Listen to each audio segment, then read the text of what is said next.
মিথ্যা মামলায় ফাঁসি দিলি সোনার মানুষগুলো রে, মিথ্যা মামলায় ফাঁসি দিলি সোনার মানুষগুলো রে, মিথ্যা মামলায় ফাঁসি দিলি সোনার মানুষগুলো রে। তোর মতো ডাইনি সেজে মায়া নাই তার অন্তরে, ঠিক কিনা? মিথ্যা মামলায় ফাঁসি দিলি সোনার মানুষগুলো রে, তোর মতো ডাইনি সেজে মায়া নাই তার অন্তরে। সে আদালতও আছে, ফাঁসির দড়িও আছে, ঠিক কিনা? সে আদালতও আছে, ফাঁসির দড়িও আছে, সে আদালতও আছে, ফাঁসির দড়িও আছে।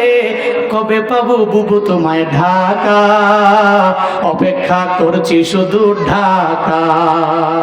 দেশে আগুন লাগায়া জনতারে জ্বালায়া, দেশে আগুন লাগায়া জনতারে জ্বালায়া, পালায়া ছাইরা গেলে ঢাকা, গণভবনটা এখন ফাঁকা, ঠিক কিনা? মুলকু ওয়া হুয়া আলা কুল্লি শাইইন কাদির। الذي خلق الموت والحياة ليبلوكم أيكم أحسن عملا وهو العزيز الغفور. صدق الله مولانا العظيم وصدق رسوله النبي الكريم ونحن على ذلك لمن الشاهدين والشاكرين والذاكرين والحمد لله رب العالمين.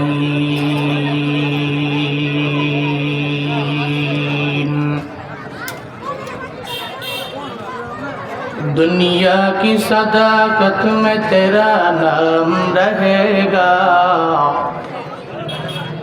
दुनिया की सदाकत में तेरा नाम रहेगा, सिद्दीक तेरा नाम से इस्लाम रहेगा, सिद्दीक तेरा नाम से इस्लाम रहेगा। दुनिया की अदालत में तेरा नाम रहेगा, दुनिया की अदालत में तेरा नाम रहेगा, फारूक तेरा नाम से इस्लाम रहेगा, फारूक तेरा नाम से इस्लाम रहेगा। दुनिया की शुजाअत में तेरा नाम रहेगा, दुनिया की शुजाअत में तेरा नाम रहेगा, हैदर तेरा नाम से इस्लाम रहेगा, हैदर तेरा नाम से इस्लाम रहेगा।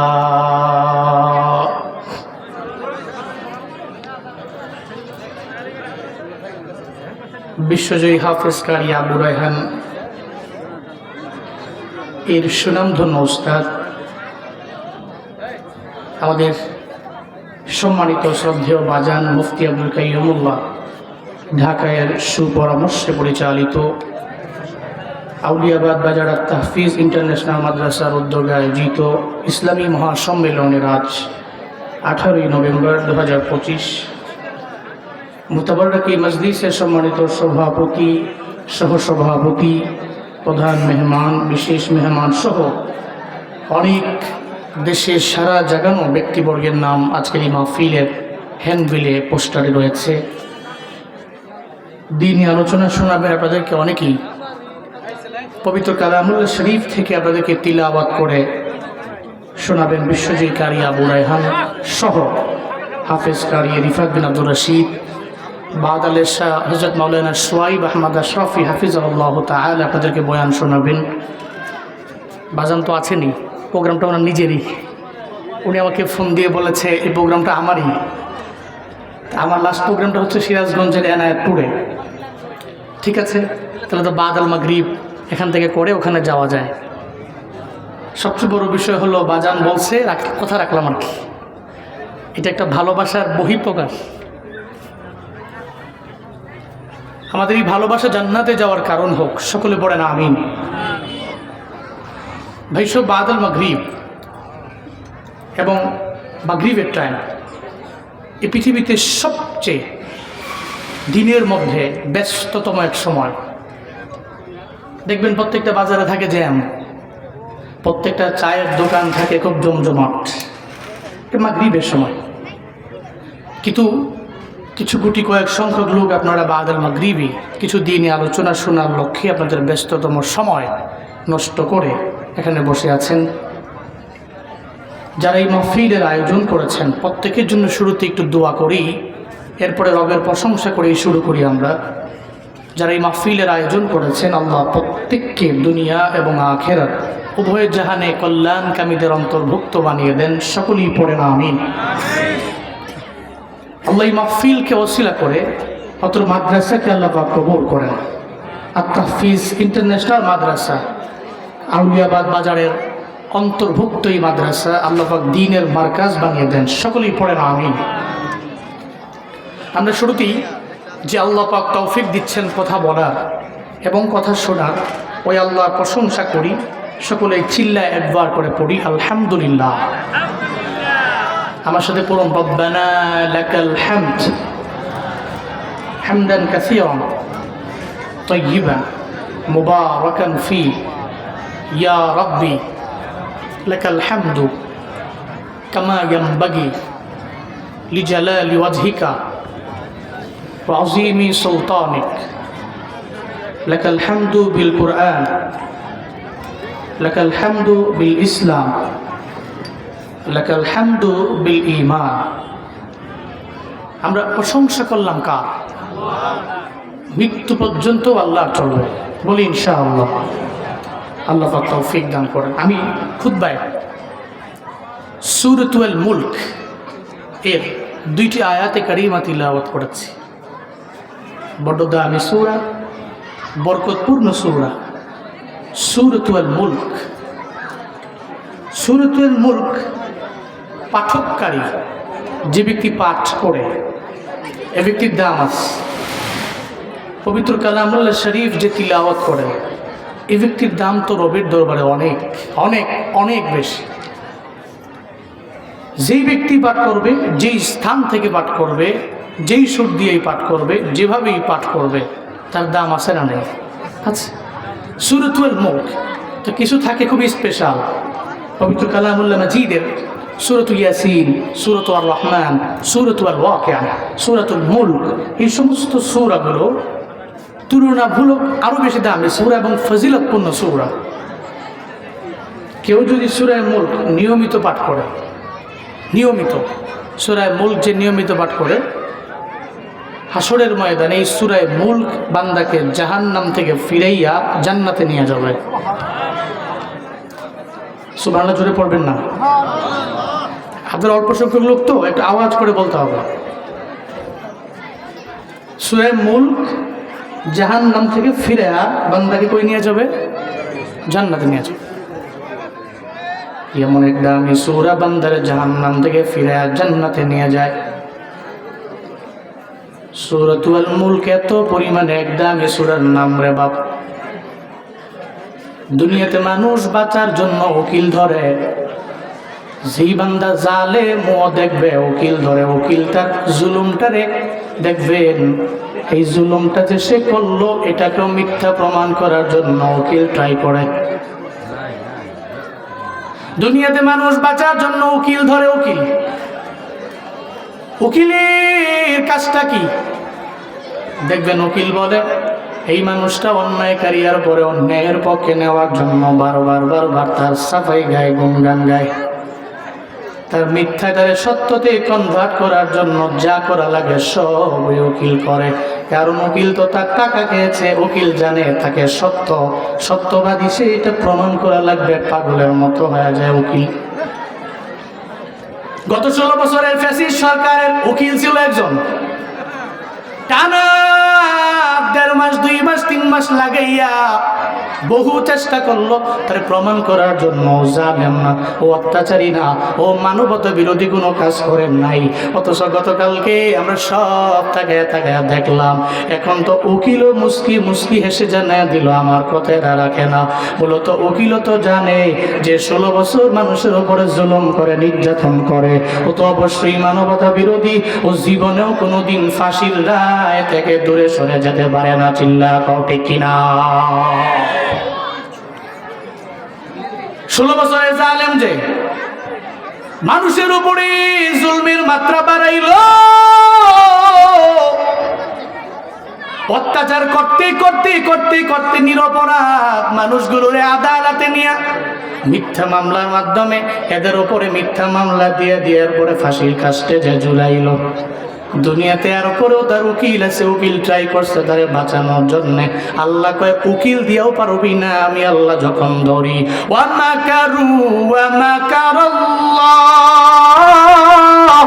ওয়াল্লাহু খায়রুল মাকিরিন।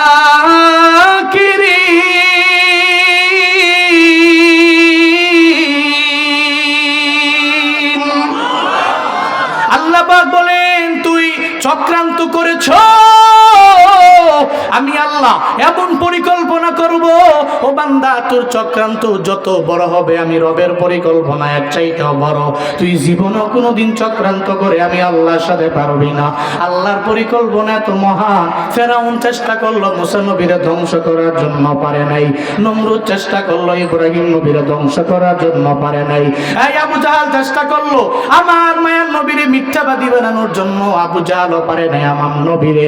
বর্তমানেও যারা উলামায়ে কেরামদেরকে ফাঁসির মঞ্চে ঝুলাইয়া অপমানিত করতে চায়, এখন তো বোঝা গেল আল্লামা সাঈদী রাহমাতুল্লাহ আলাইহির বেলায় যখন রায় দেওয়া হলো 170 জন মানুষ ময়দানে নাই, মাও তারা দুনিয়া থেকে বিদায় নিয়ে চলে গেল। এখন ফ্যাসিস্টের রায় হয়ে গেল, দেখো একটারেও রোডে ঘাটেও পাওয়া যায় না, ঠিক কিনা? আল্লাহ কয় আল্লাহর পরিকল্পনা বড়, আল্লাহর পরিকল্পনা এত মহান, যেই পরিকল্পনার সাথে দুনিয়ার মানুষ চক্রান্ত করে করে জীবনেও কোনোদিন পেরে উঠবে না। কারণ পরিকল্পনা কার? জোরে বলেন, পরিকল্পনা কার? দুনিয়ার মানুষ চক্রান্ত করবে কিন্তু পরিকল্পনা তো করে আল্লাহ। যেই পরিকল্পনার সাথে পৃথিবীর সমস্ত মানুষের চক্রান্ত ফার্স্ট না ফেল? অবশ্যই ফেল। ওমাকারু, তারা চক্রান্ত করেছে, ওমাকার আল্লাহ, আর আল্লাহ পরিকল্পনা করেছে। আল্লাহু খায়রুল মাকিরিন, ওনার চাইতে পরিকল্পনাকারী এই পৃথিবীতে উত্তম পরিকল্পনাকারী কে হতে পারে? আল্লাহই তো সর্বোত্তম পরিকল্পনাকারী। চিল্লায় পড়েন আল্লাহু আকবার। আল্লাহ সর্বোত্তম পরিকল্পনাকারী। যারা মানুষের উপরে জুলুম করে, নির্যাতন করে, মানুষকে হয়রানি করে, মানুষের বাড়ি গাড়ির উপরে হামলা করে, মানুষকে মানুষের মতো মনে করে না, এদেরকে পশুর মতো মনে করে, একটা পাখির মতো মনে করে, যারা আল্লাহ পাক এদের ধরে, তবে আল্লাহর পরিকল্পনা দিয়ে আল্লাহ ধরে। মিথ্যা মামলায় ফাঁসি দিলি সোনার মানুষগুলো রে, মিথ্যা মামলায় ফাঁসি দিলি সোনার মানুষগুলো রে, মিথ্যা মামলায় ফাঁসি দিলি সোনার মানুষগুলো রে। তোর মতো ডাইনি সেজে মায়া নাই তার অন্তরে, ঠিক কিনা? মিথ্যা মামলায় ফাঁসি দিলি সোনার মানুষগুলো রে, তোর মতো ডাইনি সেজে মায়া নাই তার অন্তরে। সে আদালতও আছে, ফাঁসির দড়িও আছে, ঠিক কিনা? সে আদালতও আছে, ফাঁসির দড়িও আছে, সে আদালতও আছে, ফাঁসির দড়িও আছে। কবে পাবো বুবু তোমায় ঢাকা, অপেক্ষা করছি শুধু ঢাকা। দেশে আগুন লাগায়া জনতারে জ্বালায়া, দেশে আগুন লাগায়া জনতারে জ্বালায়া, পালায়া ছাইরা গেলে ঢাকা। গণভবনটা এখন ফাঁকা, ঠিক কিনা? দেশে আগুন লাগাইয়া আলেমদের জ্বালাইয়া, দেশে আগুন লাগাইয়া আলেমদের জ্বালাইয়া, পালায়া ছাইরা গেলে ঢাকা, গণভবনটা এখন ফাঁকা, বুবুরে গণভবনটা এখন ফাঁকা। ফাঁসির রায় কার্যকর হয়েছে, বাংলাদেশের মানুষ ওয়েটিং আছে কবে আসবে এ ফাঁসির রায়। যখন দেখবে প্রত্যেকটা মুসলিম ব্যক্তির চোখের পানি আল্লাহর দরবারে কবুল হয়েছে বলে ওদিন রবের দরবারে সিজদা অবনত দিতে আল্লাহর কুদরতি পায়ে চেষ্টা দিবে। চিল্লা কও ঠিক কিনা? পৃথিবীতে জালেমরা পরিকল্পনা করে, কিন্তু আল্লাহর পরিকল্পনা এর চাইতেও কোটি গুণ ভালো, কোটি গুণ উত্তম। দুনিয়াতে মানুষ উকিল ধরে বাঁচার জন্য, কিন্তু বাঁচতে পারে না। আল্লাহ কয় মাকারু ও মাকার আল্লাহ।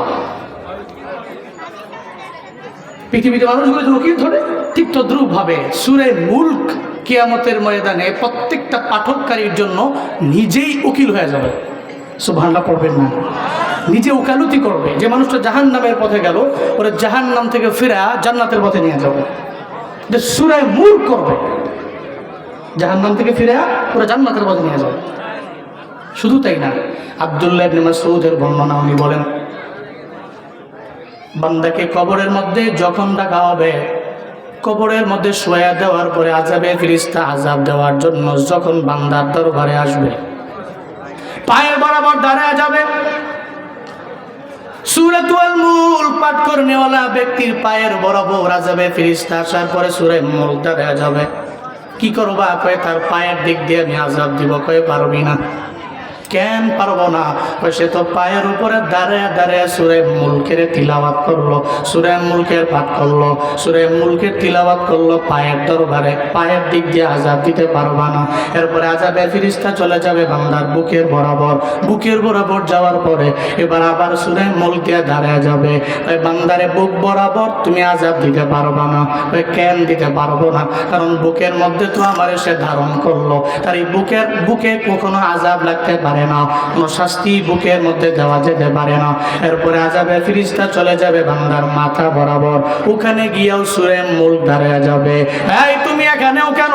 পায়ের বরাবর গেলাম, ওখানেও পেলাম, এরপরে তোমার বুকের বরাবর আসলাম, এরপরেও তোমারে পেলাম, মাথার বরাবর আসলাম পেলাম, এরপরেও তুমি মাথার মধ্যেও কেন আসলা? ওই বান্দারে জীবনেও কোনোদিন তুমি মাথার মধ্যে আঘাত করতে পারবে না, কারণ সূরা মুলকটা সে ব্রেইনের মধ্যে সেভ রাখলো, সংরক্ষণ করলো, জীবনেও কোনোদিন ওর মাথার মধ্যেও আঘাত দিতে পারবে না। বোঝা যাবে ওই বান্দাকে আযাব দেওয়ার জন্য আযাবে ফেরেশতা তার ডানে বামে সব জায়গায় আসার পরেও সূরা মুলকের পাওয়ারে তার পাশেও বিটতে পারবে না। একটা পর্যায়ে এমন হবে আযাবের ফেরেশতা আল্লাহর জানায় দিবে, ও আল্লাহ তাকে তো আযাব দেওয়ার জন্য আসলাম, সূরা মুলকের পাওয়ারে পারি না। আল্লাহ কয় কি বলে আমার সূরা মুলক বলে এই বান্দা তার পাঠক।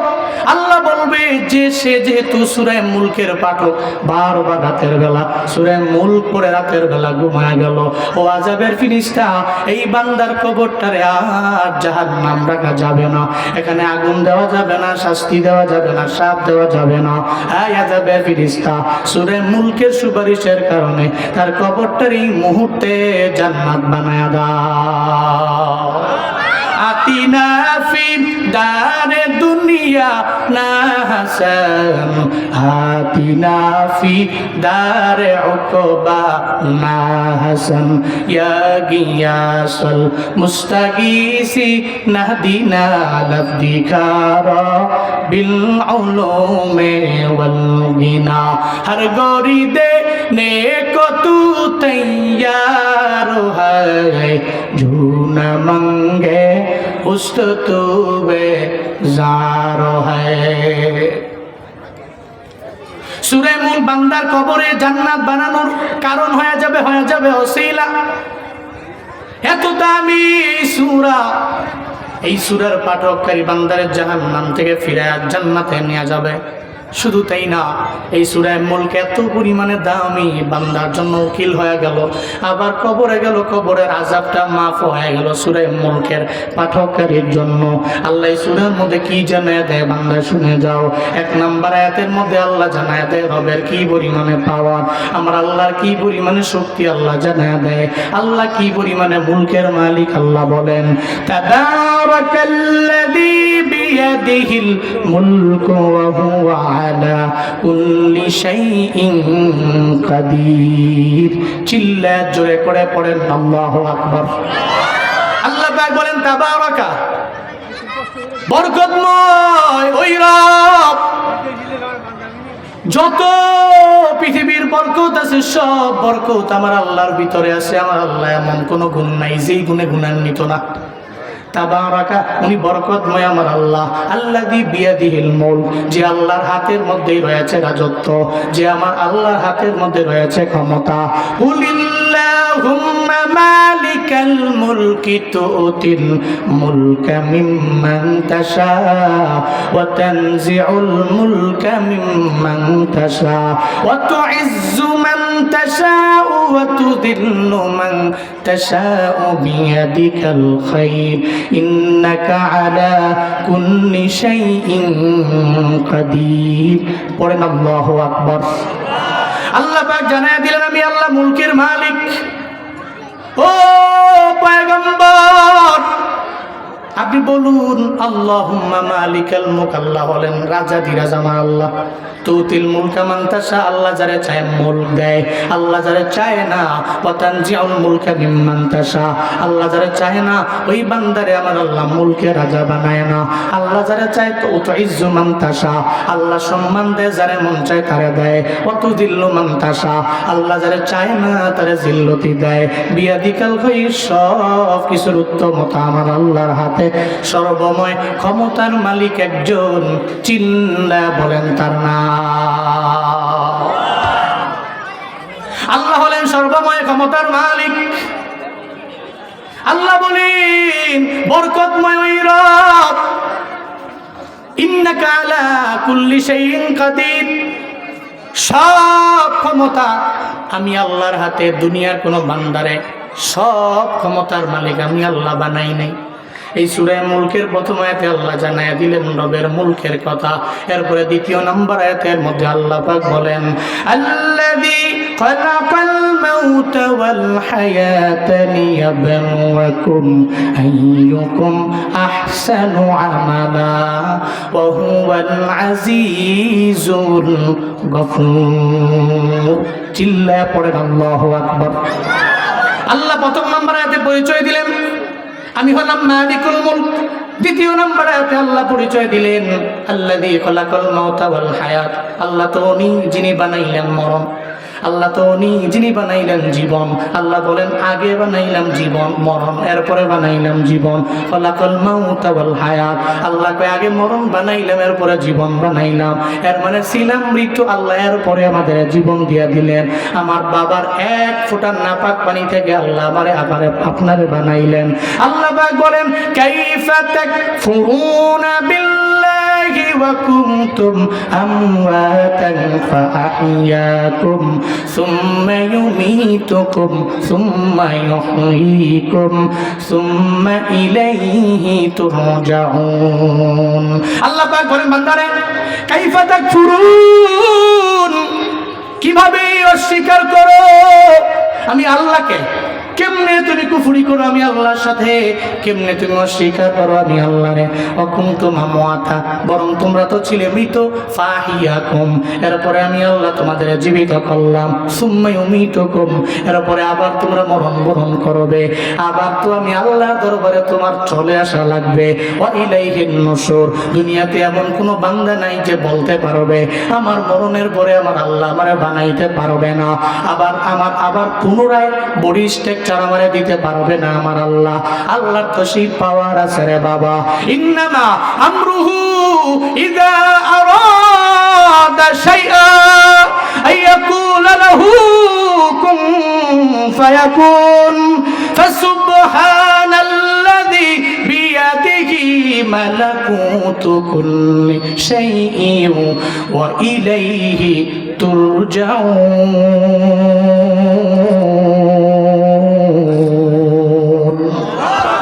আল্লাহ পাক বলেন আমি আল্লাহ যখন চাই, আমরুহু ইযা আরাদা শাইআ, যখন আমি ইচ্ছা পোষণ করি কিছু করব তখন আমি আল্লাহর লেবার লাগে না, কোনো ডেলিভারের প্রয়োজন নাই, কোনো শ্রমিকের প্রয়োজন নাই।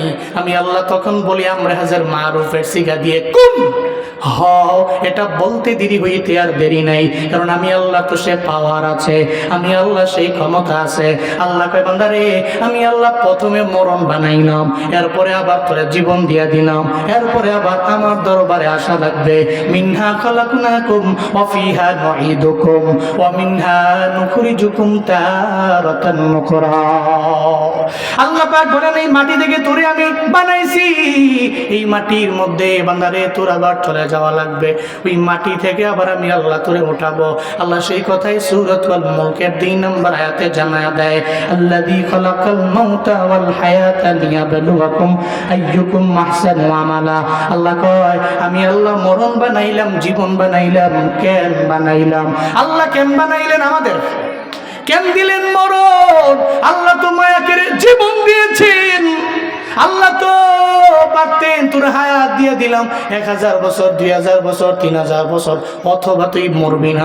আল্লাহ কেন মরণ বানাইলেন? আল্লাহ তাও জানায়া দিলেন, লিয়াবলুয়াকুম আইয়ুকুম আহসানু আমালা। আল্লাহ বলেন লিয়াবলুয়াকুম, যাতে করে তোমাদেরকে তিনি পরীক্ষা করতে পারেন। আইয়ুকুম আহসান, হু ইজ বেস্ট, কে অতি উত্তম, কোন দিক থেকে? আমালা, আমলের দিক থেকে কে অধিক উত্তম। এই জিন্দেগিতে হায়াত দিয়েছে তাকে 60 বছর, 65 বছর, 70 বছর, 80 বছর। এই হায়াতের বেলা পেয়ে এই 70 বছরের জিন্দেগিতে কি আমল সে করেছে? আইয়ুকুম আহসান, কে অতি উত্তম, আমালান, আমলের দিক থেকে কে দামি, এটা পরীক্ষা করার জন্য, চেক করার জন্য আমি আল্লাহ খালাকাল মাউতা ওয়াল হায়াত, আমি আল্লাহ মরণ বানিয়েছি এবং জীবন বানিয়েছি। পড়েন আল্লাহু আকবার। তাহলে এর মানে বোঝা গেল আমরা ছিলাম মৃত, হয়ে গেছি জীবিত, আবার কি মরণ বরণ করা লাগবে কি লাগবে না? এখানে এমন কেউ আছেন হাত উঠে বলতে পারবেন আমি মরবো না, পুরা কিয়ামত পর্যন্ত ইহজিন্দেগিতে আমি থাকবো? আছেন কেউ? পৃথিবীতে কোনো বান্দা থাকতে পারে নাই, সব মারা যাবে, সব মারা যাবে। কেউ থাকতে পারে নাই। আদম নবী চলে গেলেন, যিনি আমাদের ছিলেন আদি পিতা, উনিও চলে গেলেন। ইদ্রিস পয়গম্বর চলে গেলেন, মুসা নবী চলে গেলেন। শুধু তাই না রে বাবা, যেই নবীরে না বানাইলে আল্লাহ দুনিয়ার কিছু বানাইতেন না, ওই মায়া নবীও বিদায় নিয়ে চলে গেছে, ইন্তেকাল করছে। আমার মায়ার নবীও ইন্তেকাল করে চলে গেছে, নবীও চলে গেছে। ইন্তেকালের আগে আমার মায়ার নবী ডাকলেন, আয়েশা আমার হাতের মধ্যে একটা মিসওয়াক দাও। নবীজি মিসওয়াক দিয়ে মিসওয়াক করলেন। এরপরে ডাকলেন, আবু বকর আমার দরবারে আসুন। আবু বকর আমার মায়ার নবীর দরবারে যখন যায়, আবু বকর যাওয়ার পরে তাকায় দেখে আবার মায়ার নবীর কপাল মোবারক একটু ঘরমাক্ত অবস্থা। কপালের মধ্যে সুন্দর করে একটা চুমু দিয়ে আমার নবীরে বলে, নবী কেন ডাকলেন? কেন আপনি সাহিত্য অবস্থায় কেন বসতেও পারেন না? মায়ার নবী কয়, আবু বকর মনে হয় দুনিয়া থেকে আমার বিদায় নিয়ে চলে যাওয়া লাগবে, ইন্তেকাল করব আমি, মরণ বরণ মনে হয় আমারও করা লাগবে। আল্লাহ পাক তো আগেই জানিয়ে দিয়েছেন, ইন্নাকা মাইয়িতুন ওয়া ইন্নাহুম মাইয়িতুন, আপনিও মরণ বরণ করবেন, তারাও মরণ বরণ করবে। দুনিয়াতে এমন কোনো বান্দা নাই যেই বান্দা মরণ বরণ করবে না, মৃত্যু বরণ করবে না। আমি আল্লাহ যারে জীবন দিয়ে দিলাম, নির্দিষ্ট একটা সময়ের পরে মালাকুল মউত তার দরবারে আমি পাঠাবই। আমার মায়ার নবী কয়, ও আবু বকর, আজান তো শেষ হোক, সবাই জবাব দেন মনে মনে।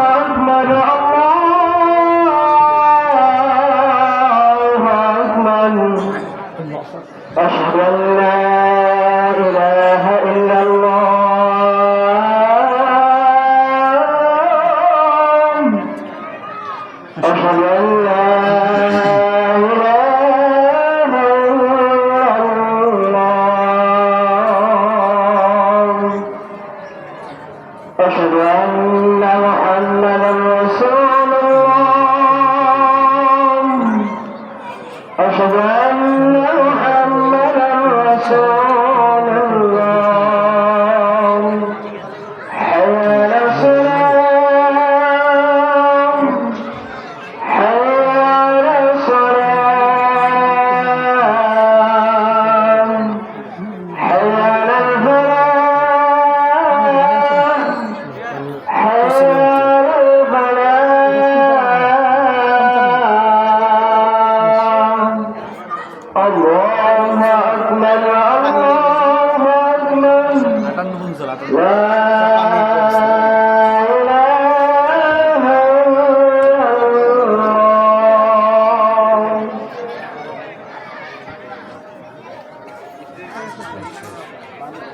আলহামদুলিল্লাহ।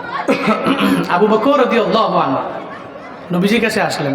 নবীজির কপাল মোবারক ঘেমে ছিল, গরমাক্ত অবস্থায় ছিল। তা আবু বকর এসে নবীজিকে বলছেন, কপালে একটু চুমু দিয়ে বলতেছেন, পয়গম্বর আপনি তো আমাকে বলতেছেন আপনি বিদায় নেবেন, কিন্তু আপনাকে ছাড়া থাকবো কি করে আমি? হযরত আবু বকর আমার মায়ার নবীর চোখের পানি দেখে নিজেও চোখের পানি ফালায় কান্না করে আর বলে, নবী আমার, আমি আপনাকে ছাড়া কেমনে থাকবো? যদি বিদায় দিয়া চলে যান, আমি আপনার না পাইলে আমার জীবনটা কেমন হয়ে যাবে?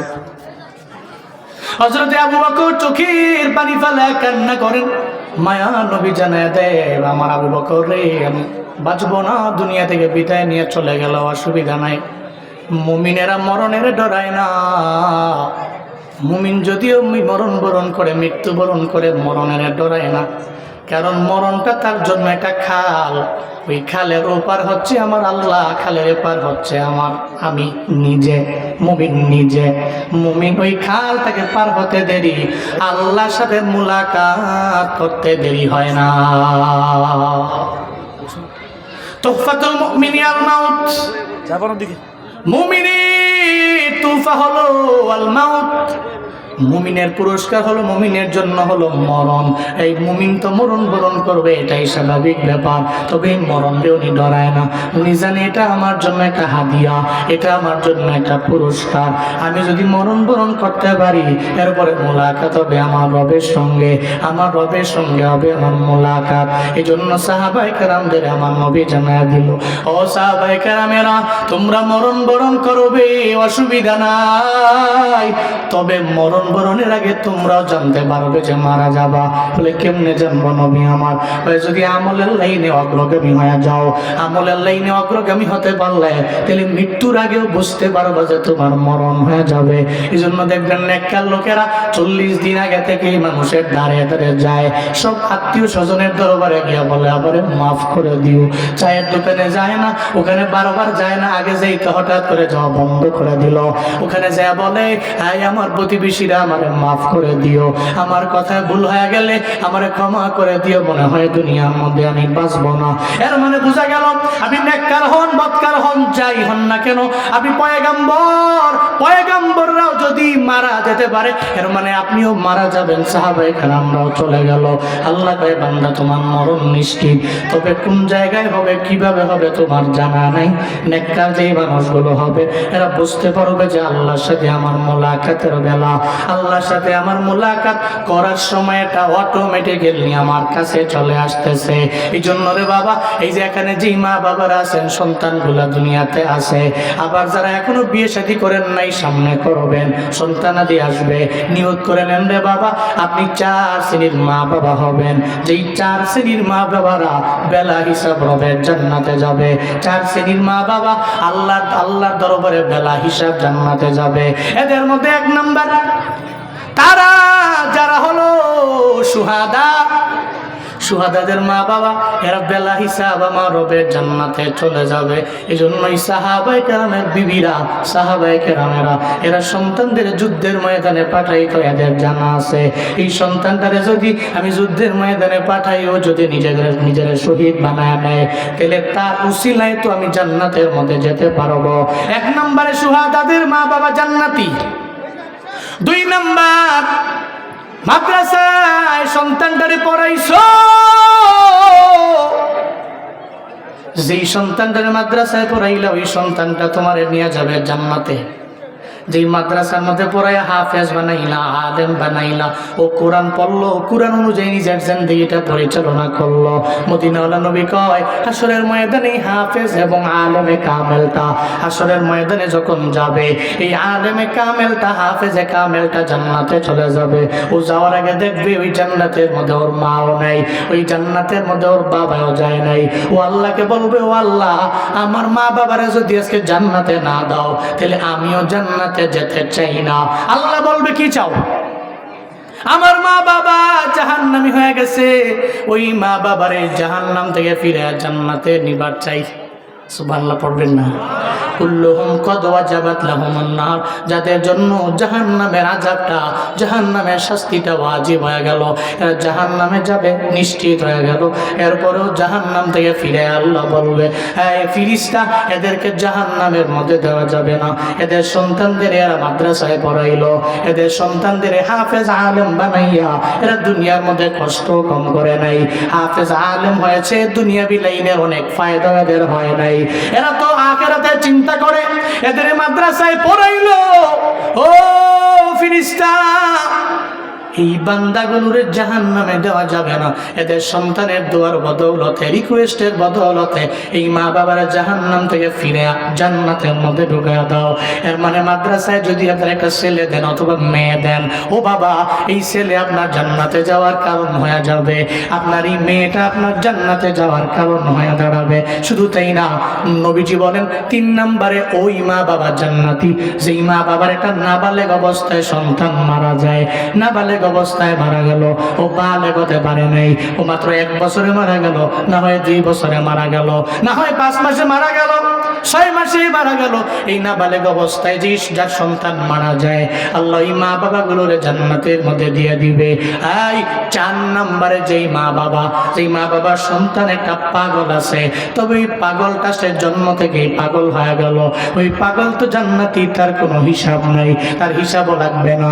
আসরের ময়দানে আল্লাহ পাগলে বলবে, এই পাগল, তুই দুনিয়াতে কিছুই বুঝলা না, তুই তো এমন পাগল ছিলি, এই পাগল, তুই তো অন্ধ ছিলি, অথবা পাগল ছিলি, অথবা কানে শুনতি না, তুই আসমান দেখো নাই, জমিন দেখো নাই, কোনো গুনাহ নাই। এই অন্ধ মানুষ যারা, এরাও তো জান্নাতি। এই সমস্ত মা বাবা যাদের সন্তান অন্ধ আছে অথবা পাগল আছে, এই সমস্ত সন্তানদেরকে এরা পাওয়ার পরেও সন্তানগুলোর এরা মেরে ফেলে নাই, এই সন্তানগুলোর এরা ঘৃণা করে নাই। এরা সারা জিন্দেগি লাগাইয়া এই সন্তানগুলোর লালন পালন করলো, এই সন্তানগুলোর একটু ইগনোর করে চলেন নাই, এই সন্তানগুলোর এরা ইগনোর করে নাই। সন্তানগুলো হাসরের ময়দানে আল্লাহ যখন বলবে, এই দুনিয়াতে তোরে আমি আল্লাহ পাগল বানাইলাম, আমি আল্লাহ সুস্থ মস্তিষ্কে তোরে বানাই নাই, ও বান্দা এবার তুই জান্নাতে চলো, আমি আল্লাহ জান্নাত তোর জন্য রেডি, ও বান্দা তুই জান্নাতে যাও। পাগল যাওয়ার আগে বলবে, ও আল্লাহ, আমার মা বাবা তো আমার এত পরিমাণে কষ্ট করে লালন পালন করলো, 60 বছর 70 বছরের জিন্দেগি আমি পেলাম, আমার মা বাবা আমার নিয়ে বিরক্ত হয় নাই, একবেলা খাওয়াই নাই এমন না, আমার মা বাবা আমার সঙ্গে নিয়ে নিয়ে খাওয়াইলো, আমি ছিলাম দুনিয়াতে বড় পাগল। ও আল্লাহ, তুমি যদি আজকে আমার একা জান্নাতে দাও, আমি একা জান্নাতে যাইবার চাই না, আজকে আমি আমার মা বাবারে নিয়ে জান্নাতে যাইবার চাই। এই 4 শ্রেণীর মা বাবারা জান্নাতি হয়ে যাবে। 1 নম্বরে সুহাদাদের মা বাবা, এই 2 নম্বরে হাফেজে কোরআন আলেমে কোরআনের মা বাবা, যারা ইলম অর্জন করার পরে তদ অনুযায়ী আমল করলো। 3 নম্বর, যাদের সন্তান নাবালেগ অবস্থায় মারা যায়, ওই মা বাবা, যাদের সন্তান দুনিয়াতে আসার পরে পাগল হয়ে যায়, অন্ধ হয়ে যায়, এই সমস্ত সন্তানের মা বাবা আল্লাহ বাগেদের বেলা হিসাব হবে জান্নাতে দিয়ে দিবে। এই বান্দারা, টাঙ্গাইলের মুসলমানেরা, আজকে থেকে নিয়ত করে নেন, একটা সন্তান হলেও আপনি মাদ্রাসায় পড়াবেন, আলেম বানাবেন। পারেন নাই, আপনার নাতি আছে, ছেলেরে বলেন, ছেলেরে তুই আমার নাতিরে মাদ্রাসার মধ্যে দাও, আপনি তাও পারেন নাই। আপনার মেয়ের ঘরের যে নাতি আছে, আপনি মেয়ের কাছে, মেয়ের জামাইয়ের কাছে